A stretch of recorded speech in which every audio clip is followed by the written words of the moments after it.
Good evening. Tonight we watched The Bride of Frankenstein, the first of the Universal Classic Monster sequels, although it's just the rest of the novel that the first Frankenstein movie was based on. But before that, just a bit about the only other movie that we watched tonight, the recent, I think last year, animated adaptation of The Addams Family. And it was fine. It was fun.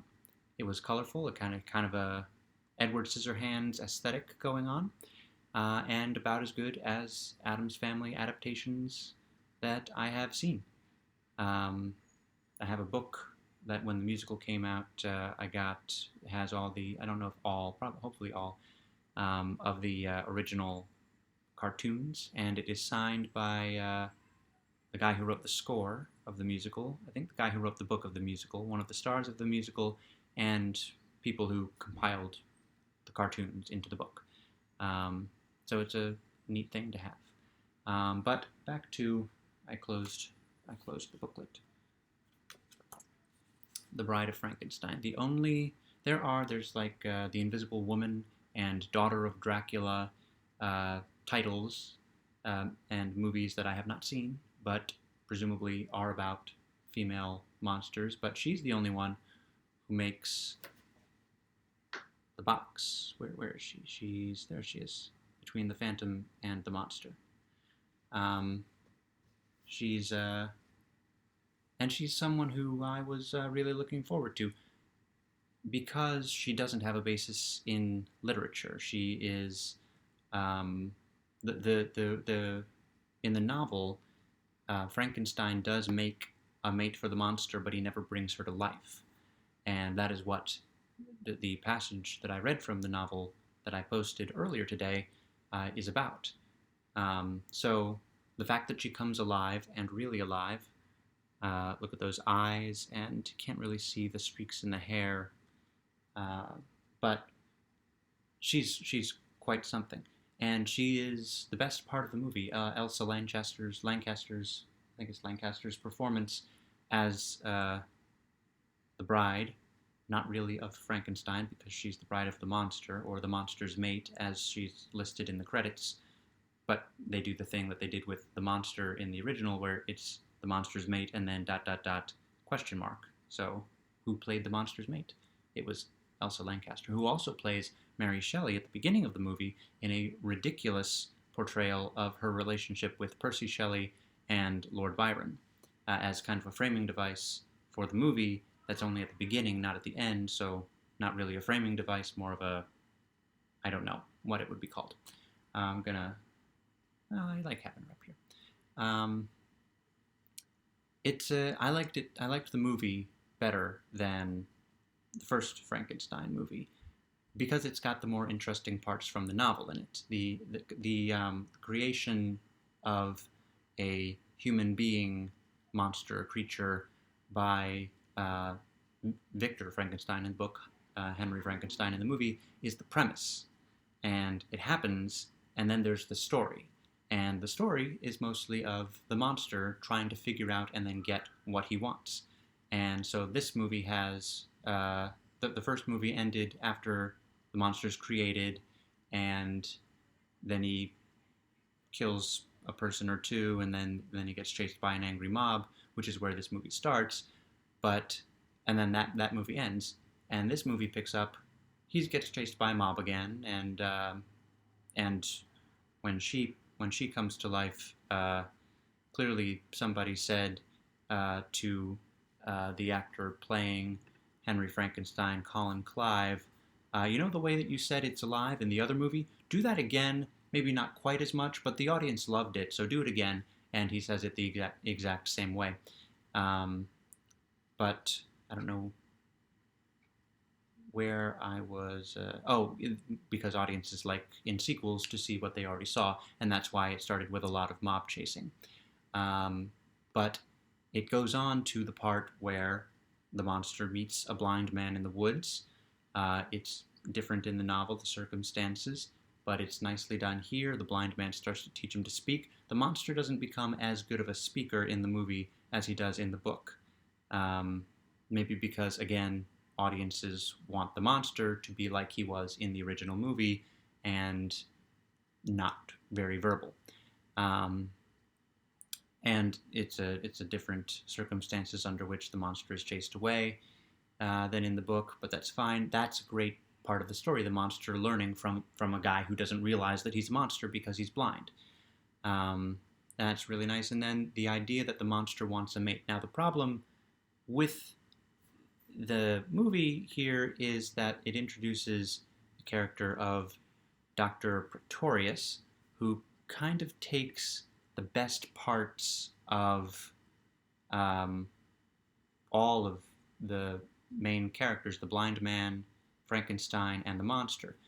From the blind man, he teaches the monster more, speaking and more about behaving like a human and doing human things. From the monster, he takes the desire to create a woman creature.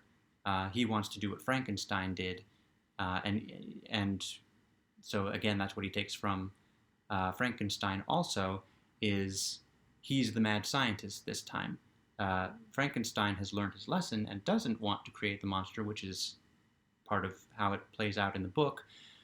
So they bring in this new character to be that villain, that cackling, crazy person who wants to do this again.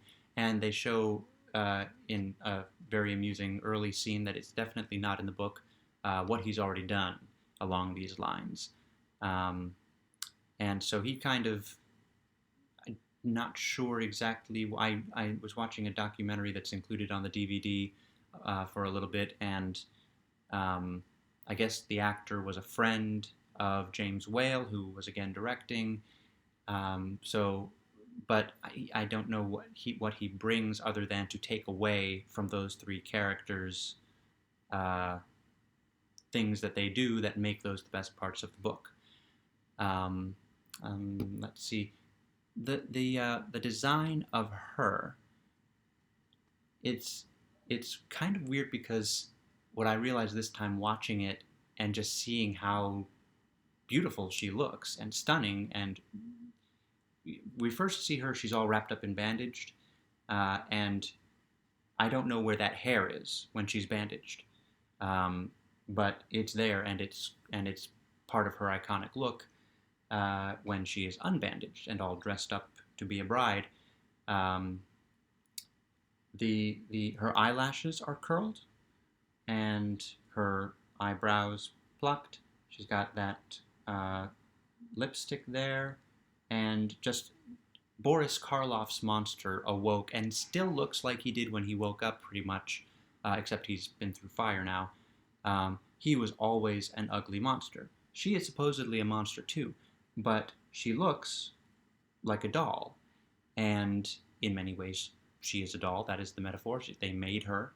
But also, the look suggests that Pretorius and Frankenstein had a sleepover with her and did her makeup, and which is kind of funny, and also probably one of the few unintentionally gay things that happens in the movie. There's because James Whale was gay, and so the idea of the outsider, the Frankenstein monster being an outsider, Frankenstein himself being an outsider, Pretorius even very eccentric being an outsider.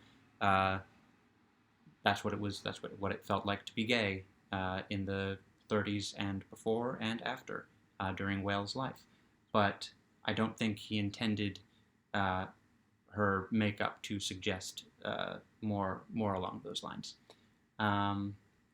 Anything else? That opening scene with Shelley, Byron, and other Shelley, and by other Shelley I mean Percy, because Mary Shelley is the primary Shelley. If you want a good, I really liked the Elle Fanning movie Mary Shelley, where Fanning plays Mary Shelley, and it's about what drove her to write Frankenstein. That is available to stream, I think, on Hulu. And it's kind of like Gods and Monsters about James Whale. It's an interesting historical, not entirely precise, but gives you a good idea of how things were. So tomorrow, and I can put this down, tomorrow is Werewolf in London or something like that. It's the first of a long string of movies now that I have not seen. The last 5 were all part of the original 8 VHSs that I got, and going forward, there are the sequels. Well, Werewolf of London isn't really the sequel because the Wolfman hasn't happened yet. I don't know why that came before the Wolfman. Maybe that was supposed to be the original, but the Wolfman, I don't know. I'm sure I'll figure it out in a documentary that is included on the DVD. Also, there will be fewer and more spread out passages from literature posted during the day before these nighttime posts. So, sorry about that, if you like them. Yeah, it should be interesting. These are movies now that I have not seen mostly, and I'm very curious. That's why I got the 30 movie set. So, have a lovely midnight, and I will see you when I talk about these movies that I am seeing for the first time.